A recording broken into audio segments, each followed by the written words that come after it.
Welcome all in one and all to the defense powered by Own 3D TV and supported by Razer. I'll be your host, Toby-Wan Kenobi, for what is now our third try at this. We are here for Wild Honey Badgers. They'll be going up against Global Domination time. It is the boys from Sweden with a little bit of Danish salted over the top, going up against the guys from America. Let's jump ourselves straight into the game before I break anything else, and we'll actually have a look at our bans and picks to see how we're going. And yes, for the guys, yes, I am alone in the studio, just for trolling, who's saying up in the IC. I'm alone here, man, on the weekend. It's just me and you. We have some personal time. This is our time when we get to know each other on like a level, like beyond that you can achieve over the internet. It's a level called commentating. Great to have you guys here. All right, so let's have a look at our bans and picks so far. So far in our banning stage, we have Prophet as well as Earthshaker taken out. GTT have removed out Broodmother and Omni Knight. So let's take out our big pushes as well as counter heroes to team fights. I'm talking as Omni Knight as a counter hero to all team fights. Like, hey, we're going to kill him. Oh, he's got Repel and a heal. Oh, hang on, no, we're not going to kill him. Damn it. And Earthshaker with his awesome ultimate. In the end, though, we get two big heroes, and Night Stalker as well as Lich. Getting picked up by the Radiant. The first pick did actually go to the die, and they instantly picked up Anti-Mage. Radiant will be very happy, the Wild Honey Badgers, for the fact they actually picked up the Night Stalker. Night Stalker, if he gets that silenced right, will shut down Anti-Mage, so Anti-Mage might think about a Lincoln Sphere just to ensure that he can't get completely dominated. Either that, or just save your time, buy a Battle Fury, buy a Manta, buy a Heart, and buy everything else, which basically makes Anti-Mage completely unstoppable. Lich also coming up for the Radiant side, so support whatever lane you actually need it to be, and not to mention the big ultimate, if they get it off right. It's going to be hard to actually do so, considering the VS swap will be there, as well as the Anti-Mage Blink. Ancient Apparition will be a little bit easy to actually kill, but his ultimate as well will really devastate during those big team fights. Tidehunter. And we do have Tidehunter coming up too. And for CCCCK, who actually asked if GDT is actually an ex-HON team, no, they're not. They're actually a Dota 1 team. They always have been, always probably will be as well. They've been around since the dawn of Dota 1. Well, actually not that long, actually. Hey, drink twice. Yeah, GDT have actually always played Dota 1.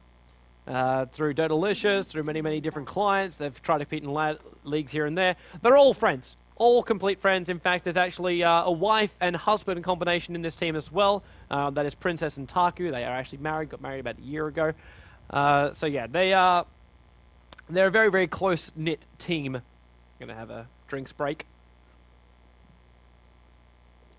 Yeah, they're a very closely tied in together team. They're going to have to be as well to actually get past WHB. WHB, one of those teams which train together, they live together, they sleep together, except all in a completely platonic way.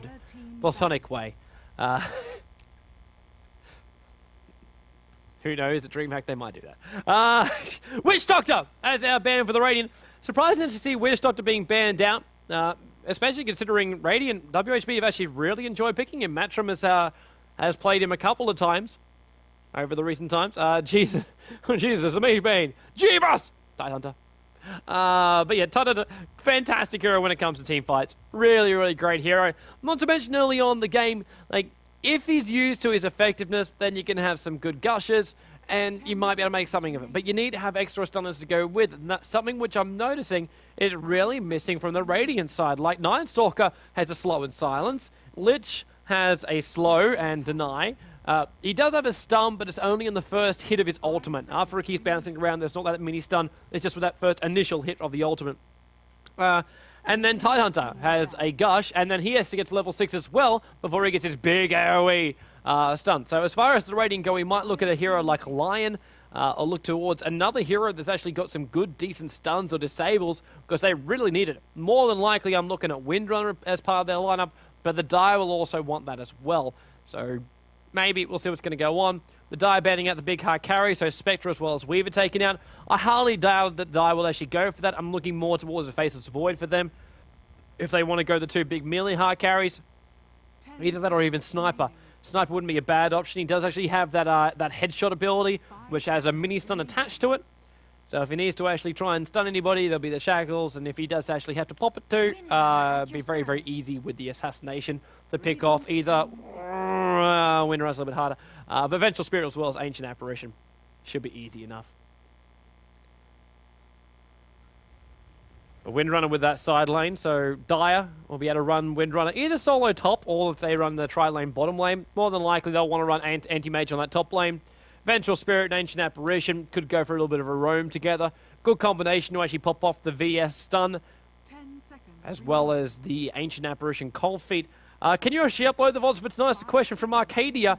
I can answer your question saying yes. VODs are uploaded at the end of every single day. They're always available, generally before midnight, depending when we actually finish. I go home, I upload them. Generally take about an hour or so for an hour, maybe hour and a half, depending how many VODs I actually do, and then the processing time for Own3D TV. But you can check them all out. They update automatically on the joindota.com/VODs page. You can check them all out there. Just for you. Just for you. Mirana comes up for the Radiant, so we do actually have ourselves a little bit of stun. Not a guaranteed stun. It's not a guaranteed stun. It's a good stun if it's long, but they're very, very hard to actually get without a setup stun. But that does give the Radiant their side lane hero, so Mirana might actually run down towards the bottom lane, and we might see a little bit more aggression on the top if we have Tide, and Beastmaster comes up from the Dire. So a very, very strong lineup here from GDT. They've got some good stuns that go through BKB as well, which is not really the way that Night Stalker is going to be played for the Radiant side, because Night Stalker is kind of like one of those heroes that will just pop up the Aghanim Scepter if he needs to. Obviously, Synderen likes to play the Yules kind of thing, the extra movement speed, extra mana regen, especially early on. You get the Sobi Mask early on, then you get the Void Stone, then you get yourself the rest of it, which helps you build up towards the Yules. So it makes life a little bit easy for them. So I'm just wondering if GDT have done their homework on WHB and go, okay, they don't run BKB on the Night Stalker. Generally, later on in the game, they'll think about it. And Pugna comes up for the Radiant. Now, Pugna's not a hero we've seen in a very, very long time. As far as being able to push back is good, but what's even better about it is the fact that if he drops that Nether Ward, Windrunner's Power Shot, Shackle Shot, Beastmaster's Axes, Beastmaster, even the Call of the Wild, his Roar ability, Vengeful Spirit with Howls, Magic Missiles, Swaps, Ancient Apparition if he wants to cast Cold Feet. Who else have we actually got in this lineup? Anti-Mage if he wants to blink. It will cause damage to actually be done to him. So a very, very nice pick up there to try and control these big team fights, which they knew they were already struggling for. Like, they got a stun that goes through BKB from the Beastmaster. VS great for positional as well as initiation. Ancient Apparition, such a boss. Windrunner, well, we saw in our last game just how effective those shackle shots can actually be, and then Anti-Mage just jumping himself around inside the fight. Instead, they're going to try and shut them down, throw down that Nether Ward. You got the Tidehunter ultimate, you got the Lich ultimate as well. Then you got Night Stalker who's going to be out there to actually disable down these heroes and try and pick them off, and Mirana for your DPS a little bit later. So that's the way they're going to try and run this. We're going to run Synderen on the bottom lane. We might see again a solo Synderen on the bottom lane, playing as that Night Stalker. Karani will be playing as the Tidehunter, heading in towards the mid lane. Also is going to be Pugna, who I'm going to probably pick to actually go solo mid. 30 seconds to battle. Which would be actually slightly surprising, because Synderen is kind of like one of those guys, Beastmaster versus Night Stalker, who'd like to do that. They probably realize this is going to happen. Vengeful Spirit's going to be supporting up Taiko. Either that or he's going to keep on walking and plant a ward. But more than likely, Beastmaster might be forced to have some support, mainly early on in the piece. He is one of those heroes with his boar and with his hawk that life can be good, but he needs to get those axes level 1. That allows him to actually get those last hits, harass off a little bit, and then he can get the ball. There's our DD rune on the top lane, and it's going to be the Sea Badge who actually sees it. And Talez would like to stop him, but he's not going to be able to, so Pugna will have a little bit easier time getting those last hits. In the meantime, Matrim will be going up towards the top lane. He'll be up there with Peppy, so we'll have ourselves possibly a dual lane. It's interesting to see where Peppy actually... Oh, we've got a leap. He's just playing a ward. I thought, are we actually going to see like a solo Lich against a tri-lane? It's been a while since I've seen one of those guys. But here's our stunning icing combination, the VS as well as Ancient Apparition. And they'll give more than enough space for this Anti-Mage to actually get some farm. And there goes our ward throwing down, so just denying, hold that XP off, and even just getting one of those last hits in there for the deny works very, very nicely. First blood be on the bottom lane by the looks of it. There's that gush I was telling you about. Yeah, actually can be effective early on with those gushes. Even though his mana pool is very, very low, being a strength hero, he's always played as that support. And then later on in the game, he can be that carry, but he's mainly just used for that gush, the extra early on slow, and then the Ravage. He was reworked a couple of months ago where his Anchor Smash was actually something that used to be triggered by a percentage chance. It was kind of like Axe's spins, but they changed it around so that you can actually activate it yourself. And then, of course, you have your Kraken Shell on the top. So we'll watch this top lane combination going very, very closely. It's the Lich versus Mirana, the AM versus Mirana combination. We were noticing just before that Lich was actually harassing as well as Mirana was trying to harass the anti-mage back off the front lines. This is basically only a mental thing. You've got to say Peppy is actually mistaking up one of those last hits for a moment. But it's more of a mental thing to try and hold anti-mage back. Just make him think that you're going to attack him, because those consumables can be passed from Vengeful Spirit as well as Ancient Apparition. So we'll be fine. Hello, Invis Rune on top. Vengeful Spirit grabs at Sea Badger. Saw that as well. They have a Radiant Ward on the high ground, so they know that's there, and yellow now gets revealed. Walked in a little bit too close, so Vengeful Spirit gets to remain invisible. Just going to give Lich something to actually worry about. It doesn't give much for Pugner to worry about. He can always be fine just to cripify himself if people get a little bit too close. Got to be careful not to actually get stunned and everything else, because then it's going to be massive amplify through the Ancient Apparition, as well as the cripify. And now he's in too close. VS with the stun. Cold Feet as well. Easy chain off with the axes. There's what the cripify is telling you about. Stops the attack. But it will be Vengeful Spirit who gets the last hit when he comes out of the very level 1. So very, very low to cripify. Bottom lane going again. So there's Night Stalker with the silence and the gush. Windrunner manages to actually pop that off, but she's still running very, very slow because of that double slow from the bottom lane. But we'll be able to live through that. Taku in the meantime, gonna be really careful. That boar is slowing down Sea Badger. Viet's got to get in closer.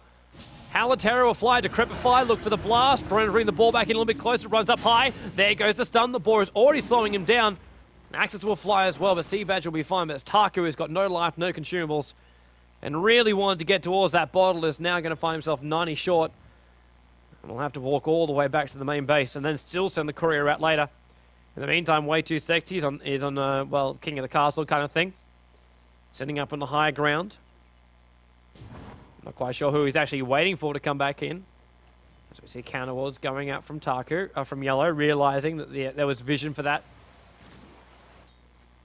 So needed to actually get rid of that, so they can surprise that Pugner in mid if they need to, or ensure they don't get surprised from the rear, from good positioning from Wild Honey Badgers. There's Taku back at base. As I said, he's just short. 600 gold is what it costs for a bottle, and Beastmaster loves that, especially where he's in the middle lane. He'll leave the Hawk just hovering over the top of a rune. And it means things like this don't happen, where Wild Honey Badgers pick up themselves a haste rune, run towards the mid, a little bit of harassment, run back, sacrifice as well, and then can basically sprint yourself to another lane.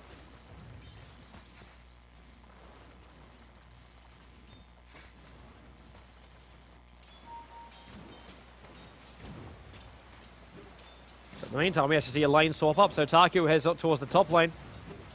He hasn't bought a bottle, he just bought a TP scroll to get himself up there. So now it's Taku versus Mirana and Lich. This is not what he wants to be part of. Not only is there the slow, his ball will be able to do nothing because it can be brought down by range, and now the mid is actually setting up. VS, Talez as well as Yellow want to go this. Anti-Mage wants to go as well. VS comes in close, is trying to bait them down off a little bit. Yellow's the timing is bad there. Well, hello, a bit of a spike for the point. We seem to be okay now. In the meantime, too, no time's about to start. There's that urn already, which is what Cinderin actually had when he started up his last game, and then just dominates all the lanes from there. It's the way Night Stalker works. And Windrunner try and get all those last hits in with a power shot. Seems to be doing a pretty decent job, too. 14 for 1. But you just see that farm 7-1, 1-2, 2-1, 9-0. And then you check out Wild Honey Badgers 19-10, 20-10, 2-1 for the support. And that's actually more than likely. I'm just realizing some people are losing some life. There's always what Cinderin does just before the night time. He walks back to the main base just to buy whatever he possibly can. Yes. But that's for the Lich, it's more like probably 2-10 with the amount of sacrifice that's been happening, if not more. And then 1-2 for Tide and 27 for 12. So basically, as far as money goes, you even check on the graph. Yeah, 1,500 is already the advantage. Invisibility. Windrunner very, very lucky to actually pick up that invis. There's no support there for Titan, but she'd be like, oh, crap. It'll be fine. Anti-Mage pretty low. Taku's being pushed in towards the secret shop. It's night time. Taku's stuck as well. There's nowhere he can run. Axis actually will make an area where he can actually run, but Ancient Apparition will not be there in time. It's the silence, it's the slow, it's the damage that can keep on coming out from Peppy no matter where he goes. Even with that Hawk up there and he knew where to move, it wasn't possible. Was forced to actually try and cut through the trees. And in the end, it didn't really happen. And towards the middle lane, Lich getting some levels. Lich and Tidehunter. I like that. Just a simple thing. A simple thing. Night Stalker's now roaming out. And this is why, if you ever play against Wild Honey Badgers, make sure Night Stalker is in your ban pool. It has to be in your ban pool. Syndrome plays him. Maybe 50% of his time he actually plays anything. Yellow is silenced, and if they need to, they can throw an arrow, but they don't need to. He's already slowed. And Syndrome just swipes against the last tip. Also being the closest one. He could have even given that kill to Peppy just then and picked up the charge on the urn himself, which is all he really wants. Beastmaster wanting to come back down towards that top room. Could be rather difficult for them. Let's just still gain those levels up to level 5, almost level 6. And up comes Mirana. This needs his Starfall, damage down the creep wave, as well as do a little bit of collateral damage to the Vengeful Spirit. Unfortunately, he's damaged it to the point where it's almost impossible to get any form of last hit on that creep wave, including the Siege Wagon. So Peppy gets no farm from that wave whatsoever. So while the Starfall was good for harassment as well as bringing down the creep wave faster, because the creep wave came in range of the tower, he basically got nothing. Regeneration. Dire's bottom tower. Still, that top lane can be pushed pretty easily. The only downside is it's just like, when the second you get there, you gotta deal with a stun from Mirana. It's gonna be hard to kill her. So you destroy your crit wave, at which point you have to tank the tower. You got a slow from Lich, and you don't know when he's going to pop level 6. You don't know how close he is. Speaking of Crowan, he's actually pretty close to the tier 1 tower. That's not going to help him. Negative urn charges on top. Gush is gone. Wind Run, Shackle. Just a bit of a missed chain of stuns there. The Shackle shot wouldn't have latched him to anything. They need to actually try and link Synderen as well as Tidehunter together. But the second they realize that Wind Runner came in, arrow. Not enough mana for a Starfall. But not really needed. Mirana gets it. That's where the mana goes to. Anti-Mage just blinks in, sucks the remainder of it dry.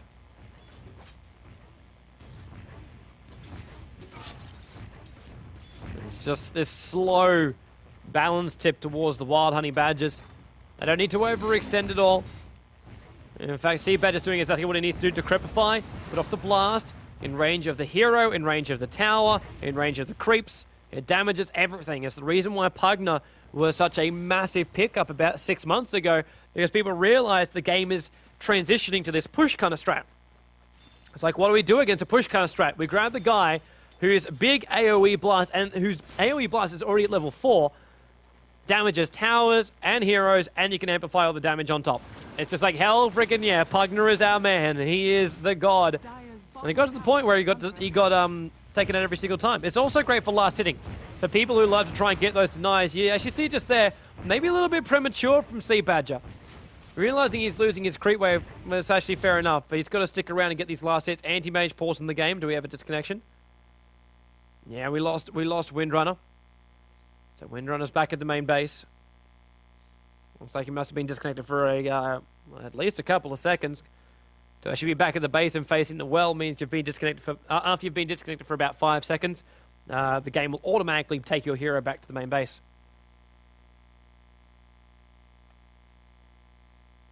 Yeah, but that tower at 14. It's that one last hit which Sea Badger wants to hurl right now. In fact, it's actually right there.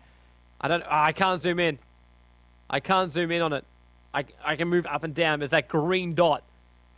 Is the hit flying in towards the tower. Wants to see Yellow trying to pull on the top lane. Hasn't got himself a double pull. It's just a standard pull. Just to buy a little bit of space for Anti-Mage, who's almost level 6. Well, we're Synderen up on that top lane, 10 minutes in. He's popped that nighttime as well. It's a great ability to actually use during the nighttime. A lot of people might not even think about that when you're Night Stalker. You think, hey, it's nighttime. I don't really need to do much more than that because it's nighttime. But if you actually pop your ultimate, it stops time from moving. So he's basically the timekeeper as well as the night keeper, if you want to call him that way. So if you actually pop your ultimate of Night Stalker during the nighttime, time stops and the nighttime is extended. So you have a longer period of time. And during the nighttime, as it's coming back again, especially during the first time, you want to pop it about once. And then you wait, you hold on to it during the daytime if you need it, and then the second you hit nighttime on the second phase, you just keep popping that nighttime. It extends it out. You can basically take the nighttime to being about 20-25 minutes long for just one transition, and generally a transition I think goes for about 6 to 8 minutes.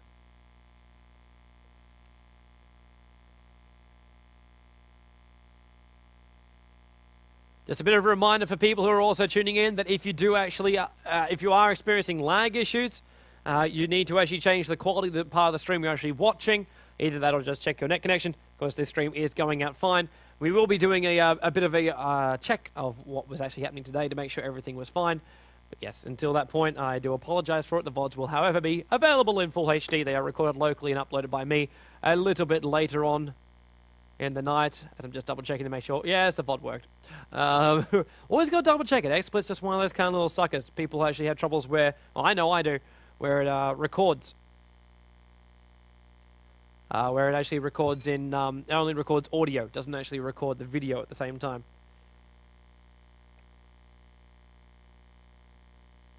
So we're still just waiting for one of the players to actually come back. Syndrone's getting a little bit bored. It's like, any word from him? I had the same question, man. I had the same question. What's the GO? What is the GO?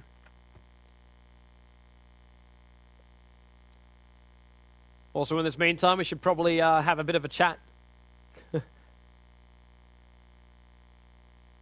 Actually, I've been asked by GJ to ask when the Star Qualifiers Championships are actually happening. They're actually already happening. We're going to be covering that from 9 AM tomorrow morning. You can see them all on the match ticker over at joindota.com. We've added all the matches that actually happened this morning, as well as the matches which will be coming up tomorrow. I'll let you know which ones are going to be covering that as well. Should be writing up a bit of a news post with the VODs from today, a bit of a summary of today. So you'll be able to check that out when, well, basically after I've had a couple of moments to just chill and relax.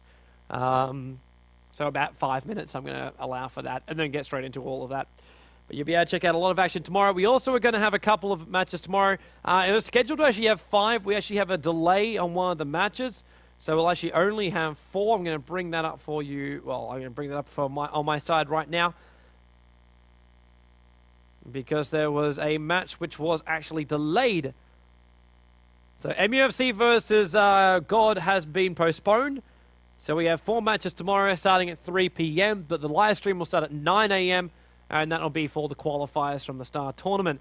We will also actually have 3 matches on Tuesday night, and maybe one on Monday night. You can check out the match ticker, of course, for that. Holy Master is the one who's updating that one. He's the guy that organizes all the time scheduling for all of these matches. So you can check it all out from there. Let's give a big shout out to Holy as well. Yes. As of Wednesday, though, I will not be here in the studio. We will be traveling. I will jump in a car. We're going to go across a ferry and head over to Sweden, and we'll be shoutcasting live at DreamHack, which will be awesome. It will be on the official DreamHack stream. We will have that stream available on Join Dota, so you can check that one out. It'll be available through our live streams tab. If you haven't checked that out too, you can check out Link Stream, as well as even Valart's also streaming out today from the OPSL. So he's trying to reconnect us the call from GD Kotaku, so we'll always wait for him. But yeah, so you can check all that out. We'll also have Mooseman with us. He'll be taking pictures as well as videos from the event. We'll make those available on the Facebook page, as well as maybe some other ways we can do it, just so we can show you guys what's actually happening at DreamHack. And then after that, we come back from Sweden and head ourselves over to Malaysia for the SMM coverage. I'll be taking care of all of that for you. So we'll have some awesome coverage to come to you from Malaysia. Should be awesome. Well, hello, thank you very much for the pings. He's trying to reconnect. He can't reconnect from console. So we might actually have ourselves a bit of an issue. You can't also stop this match at this point. You can't reload on these games, so GDT will be forced to actually play through. But considering they're 4-1 behind right now, with 2 kills on Peppy, 2 kills on Cinderin, it'll be a massively unfair advantage if you actually threw that the other way. Especially the 60? Wow, really? Sea Badger's at 60 for 16, 10 minutes in. As far as farm goes. That's a lot of farm for a Pugner. He was on that middle lane before, and now he's on that bottom lane, just pushing it down. You actually see that last hit in the tower go through. So 461 gold frozen in time with the tower kill. Yes. And also, at the end of SMM, we'll then be heading over to Ukraine. Currently, the visas are being processed for that, so it should be up and running by the time I get back from Sweden, so I can actually have my passport to get into Malaysia. Small detail. And then off to Kiev. And there'll probably be a couple of days of downtime after that point as well. I will let you guys know what is actually happening then. A little bit later when it actually gets 100% confirmed. But for now, yeah, there's going to be a lot of travel, a lot of content, and hopefully you guys will have a great time with us on the way. So in the meantime, we're going to jump ourselves into a bit of a quick pause until we can work out what's going to go on. So we'll be back in just a moment.